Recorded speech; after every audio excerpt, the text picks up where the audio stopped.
Good morning, everyone. NC Floor Guys here. Today, we were called to a project in an old house built in Carrboro, North Carolina. This house was built in 1909, making it 112 years old. And as you can see, we've got some old pine floors here. The client wants to sand these and restore them back with a clear finish. Now, the first problem that you're going to have with old houses like this is they've been sanded so many times that the groove can be structurally unsound, not stable. You can see this piece of flooring that we pulled up, and if you look at the amount of material above the top groove, you can see that it's very thin, it's worn down compared to the bottom, which is still like new. That's because this floor's been sanded so many times. Now what I don't want to happen is for me to start sanding and sand away that last bit of structural integrity left above the tongue. If you do that, you can see, like right here, where it's already happened, the whole top side of the tongue just broke right off, leaving this huge gap in between these two boards. Now the whole floor is filled with gaps, but they're still pretty tight, and that's okay. But the client really wants to keep these floors, and she wants to bring them back to life. So we're gonna give it a try. Now the next thing I did was try to determine the grade, because we've got some repair work to do and we want to try to match this old flooring. So I sanded down a couple of spots and put a clear finish on it, and it cleaned up pretty good. It looks like an old southern yellow with about 20% heart content. All this is sapwood through here, and you can see this red streak, that's heart content.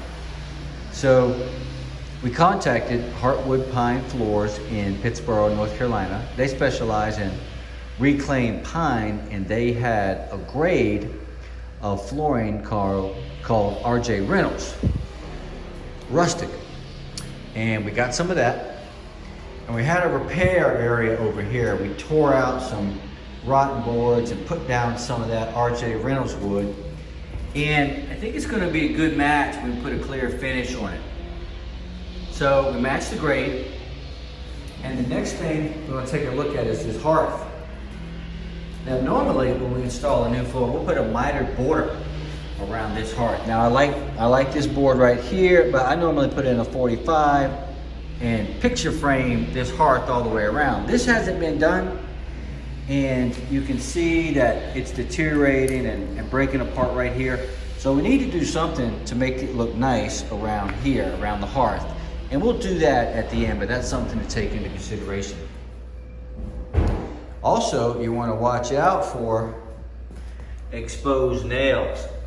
You can see when I sanded down these spots, all of these nails jump to the surface, because as the floor's been sanded so many times and so much has been done to it over the years, it's just got nails everywhere.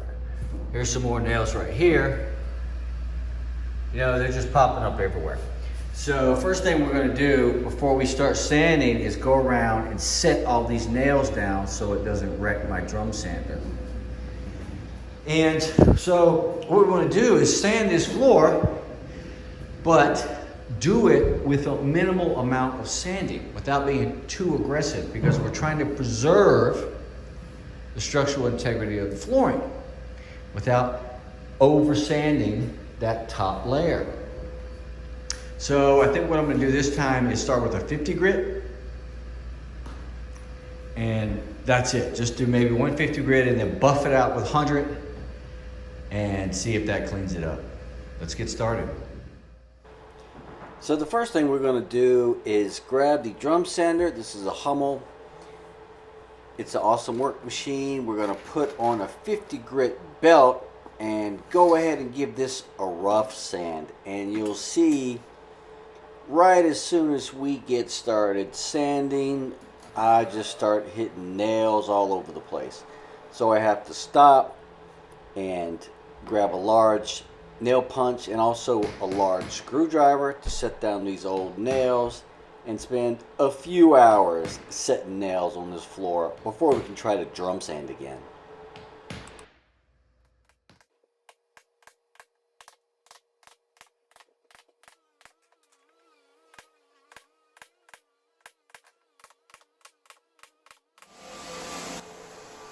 So after a few hours of setting those nails, we finally get back to Hummeling.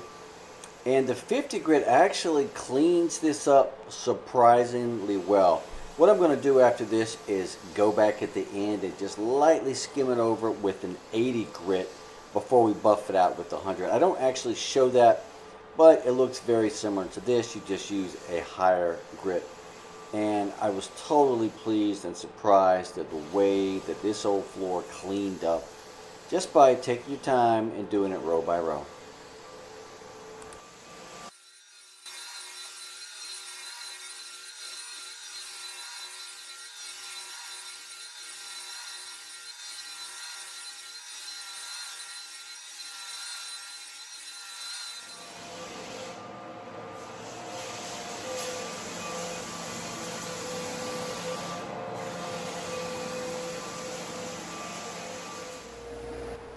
Next, we're going to do some edging. Now, the edger is an awesome tool. We're going to go ahead and start with the 50 grit as well. A lot of times when you're working on a pine, you can just do one edging with the 50 grit and then buff it out with the 100 grit. So that's what I'm going to give it a shot on this one. And same thing you do with the drum sander, you do with the edger. You just take your time. You want to be sure you clean out 100%. And you see the technique I'm using. I'll first go across right up against that baseboard and then go back and forth, moving it inch by inch. Be careful never to let your edger sit still. You always keep that nose of the edger moving in constant motion so you get a smooth finish, and you just keep going around and around on those edges.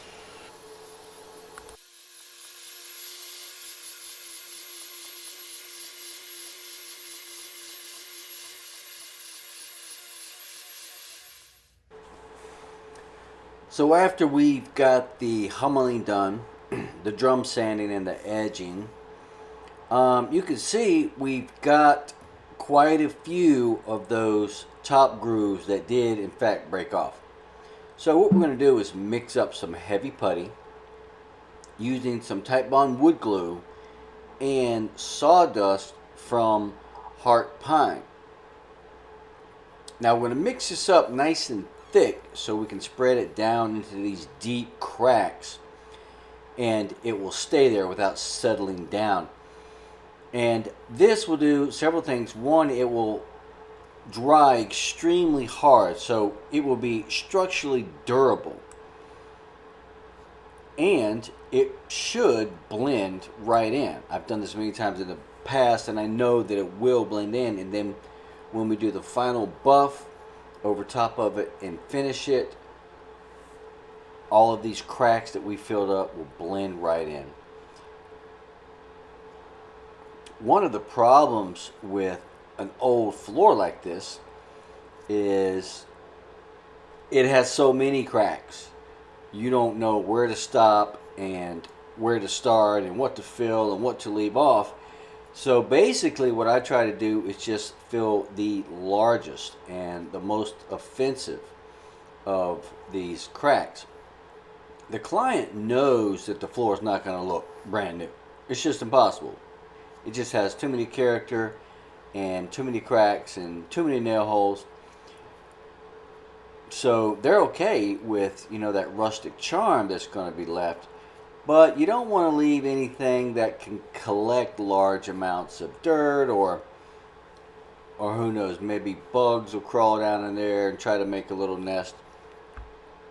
So we're definitely going to go ahead and fill up most of the large cracks and quite a few of the little ones surrounding it, and some nail holes or anything that we just don't like that much and want to touch up a bit.